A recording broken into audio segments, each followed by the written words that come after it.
evening.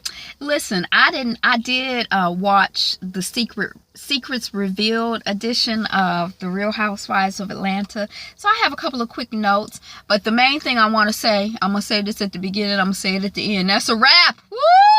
Hallelujah. Hallelujah. Okay. So it was good. It was good from, it was a good relief from the trauma of this season. Dang. I think that the president, they had the press conference, and I missed Phaedra. She was going to be on TV talking about how the producers, how the Real Housewives are fake or something. I missed it.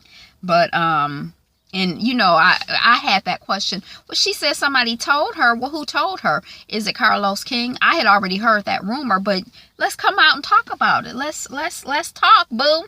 Okay, so freaking frack, it was more footage of their relationship. It looks genuine, or at least they're both good actresses. They come across as very fun girls very fun women who get along well. We see the bone carrier Cherie at her book release party, which I realize she published a book? I don't know. But one thing about Sheree is if she gonna be an actress, she wants an Emmy, a Tony, an Oscar. If she gonna be a designer, she wants to be a top designer. And she's a book writer, so she wants to be a New York Times bestseller. Homegirl don't have no small aspirations. So she's gonna be big in some way, somehow. She's already on the biggest reality show of all times. I don't know.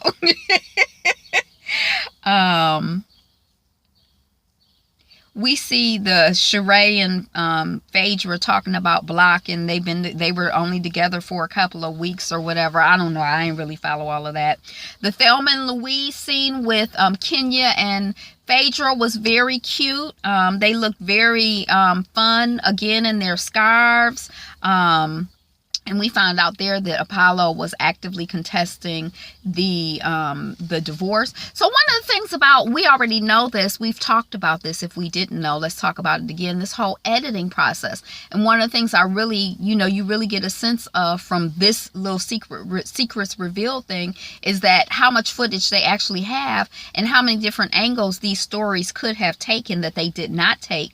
Just, they have enough footage to edit it to make it into anything. It's kind of like if you go in your kitchen to cook and you got a pantry full and your refrigerator's full, you could make any meal. And that's what it is. They got enough footage to create anything. And sometimes you go in and you got, I got rice, lentils, and eggs. So I'll probably go make something with rice, lentils, and eggs. I don't have a lot to work with, but if I have rice, lentils, eggs, kale, steel cut oats, I don't know. Look, I can't even think of the full, but you get the point. They got a full pantry and a full kitchen. They could make any story they wanted to make, daggone near, almost. So we see Kenya going to the security people. She needs a lot of security. You would need to, and the guy is like, you would need to pull permits for a gate to electrocute a 6'7" guy. And he's like all serious and stuff. I'm like, Kenya is silly. I think Kenya is silly. But yeah. Don't be, let me just say this. Don't mess around with people you got to be trying to electrocute. Those are probably not the people you want to be effing around with, boo. Leave them alone. If you think you got to electrocute them, that's kind of intense. We see Phaedra with her prom date reconnecting in the limo. That was really interesting. They were so cute in their prom picture. And he's mighty proud of Chester. I guess that's the suburb of Philly that he lives in. And at the end of their car ride, he gets out. One thing that was interesting to me, I remember now, is he said she's into light skin. He made that his family jokes that he made a big impression on her because she's into light skin, curly hair guys. He didn't even look like the Apollo type to me, but I don't know. We were saying that, I guess it's all frame of reference. Maybe he was the light guy in his high school. I don't know, but I was kind of like, is he that guy that he talking about? I didn't quite get that. Y'all know what I'm talking about? Okay, so and then she says, we're ending, because they get out the limo, nothing really happens, and she says it's an ending just like prom night, and he says not quite. And I felt like he wanted to say something more. I want to hear more, like what really happened. What's the dirt? But, you know, it wasn't none of that.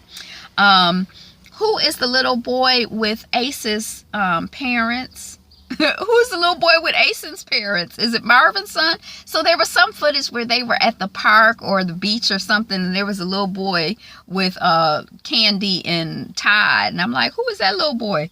And I think it was my mama who's like, maybe it's Marvin's son. Look how tall Cairo is next to Sheree.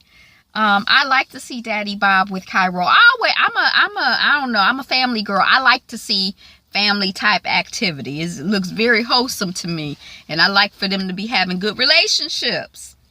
Aiden and Dylan, I never remember their names, so I'm just saying it. Aiden and Dylan. Phaedra say one of the children like going. He likes to be pampered like her, so going to the doctor is like being pampered. Okay. The president is like me. He like, no, stop. I don't like it. It hurts. The doctor looking at him. He like, ow. That's how I am.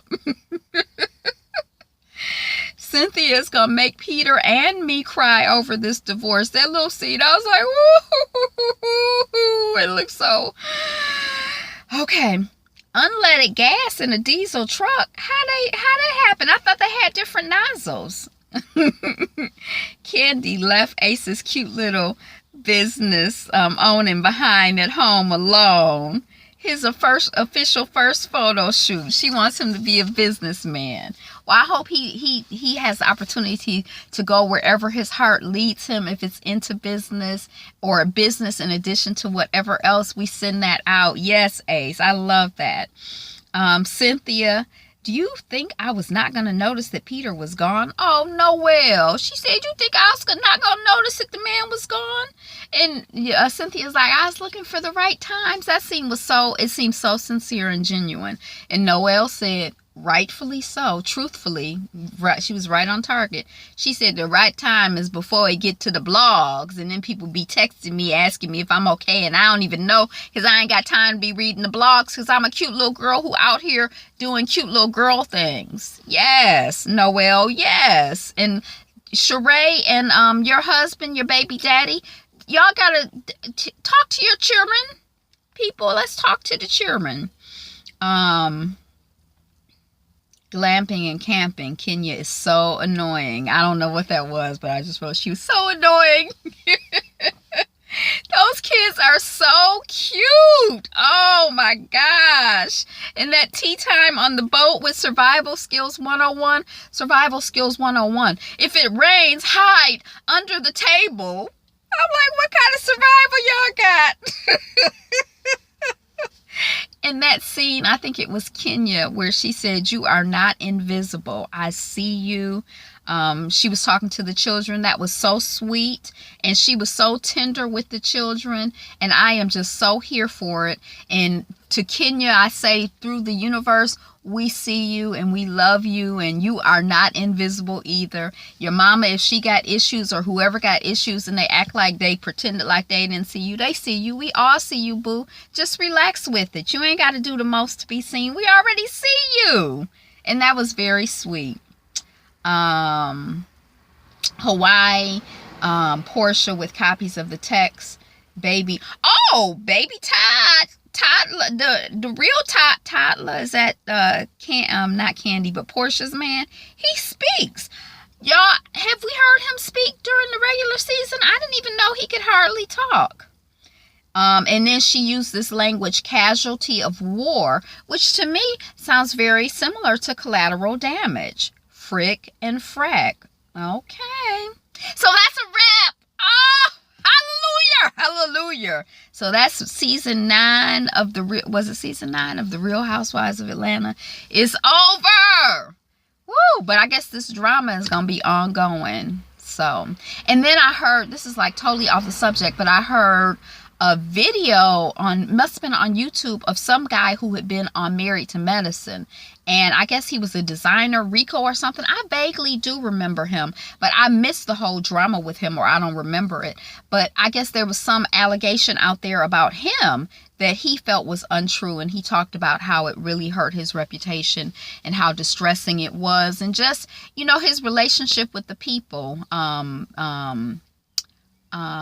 Quad and Mariah, and I can't remember what their history was, but he was like crying a little bit in the video. And I mean, I know people do stuff on TV to make money, and I know that who we are is revealed in different circumstances. So I don't think that reality TV, I mean, if you're acting out of your character, then that's part of your character, to act out of your character. So, but anyway, he was just really relating to this whole Phaedra, Portia, Candy thing, and how rumors can get out there and people kind of take them as truth, and they can really be detrimental. And you know, it was just sad. I just thought it was sad. But anyway, I'm not sad about today. Are you sad about today? No, we happy about today. You know why? Because today is the best day ever to be you. Be fabulous. Be fabulous, you. Boo boo. Bye now.